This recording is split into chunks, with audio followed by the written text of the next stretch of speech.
Neither the British nor the Americans, but Polish mathematicians were the first to crack the code of the German Enigma. For several years now, preserving the memory of this fact has been the point of focus for the government of the Wielkopolska region.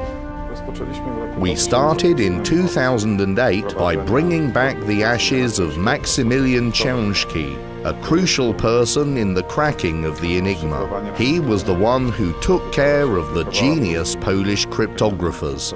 Prior to Poland's taking over the presidency of the EU, the authorities of the Wielkopolska region began an intensive campaign to remind people of the true history behind the cracking of the Enigma code. We proposed a series of exhibitions that began their journey around Europe from the European Parliament. There, in the corridors of the European Parliament, the MEPs had the opportunity to learn about the Polish history of the Enigma. More presentations soon followed. These were exhibited in the Brussels Military Museum, a very prestigious one, in Breda, in the General Maciek Museum, and in Ispra, which is a scientific centre, one run by the European Commission. The European journey of the exhibition, presenting the accomplishments of the cryptologists from Poznan, did not end with the Polish presidency of the EU. In this Jubilee year, the year of the 80th anniversary of the cracking of the Enigma code, the exhibition of the Wielkopolska regional government was presented in the Military Museum in Rennes in France. But there is more.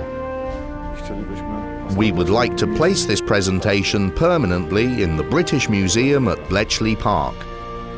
The exhibition is only one of the ways of promoting the memory of the achievements of the Polish mathematicians. There are also numerous actions addressed at young people in order to inspire them to learn history on the one hand and to make intellectual effort on the other. In 2007, the first urban game devoted to the cracking of the Enigma code was played in the streets of Poznan. Participants crossed the city, solving a series of puzzles that led to a German agent. In 2011, the Marshal's Office of the Wielkopolska region, in cooperation with the Office for War Veterans and Victims of Oppression, inspired people from all around the world to play at being cryptologists. On November the 10th, a day before the Polish Independence Day, an internet game, Codebreakers.eu, was launched to allow people to become virtual cryptographers. The game attracted the interest of internet users not only from Europe. The game also attracted people from the Americas, Australia and New Zealand, the Middle East, India, and even Africa.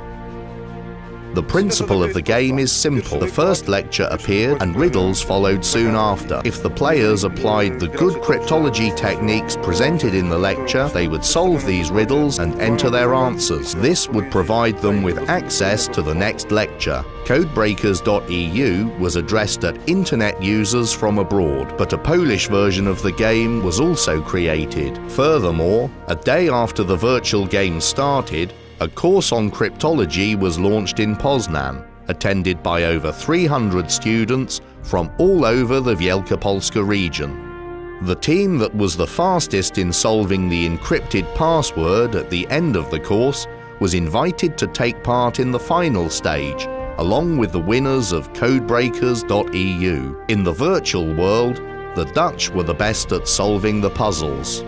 The riddles in Codebreakers.eu were prepared in consultation with scientists. Therefore, internet users had a convenient opportunity to learn how difficult the cracking of the German Enigma code might have been without computers. The model that the Poles cracked was able to generate 3 times 10 to the power 114 combinations. The number of atoms in the known universe is estimated at 10 to the power 80. Codebreakers.eu has shown players from all around the world just how much Rejewski, Zygalski and Różycki accomplished. The history of the Wielkopolska uprising and the history of the Enigma are two pillars of our historical pride that we wish to cherish in Wielkopolska.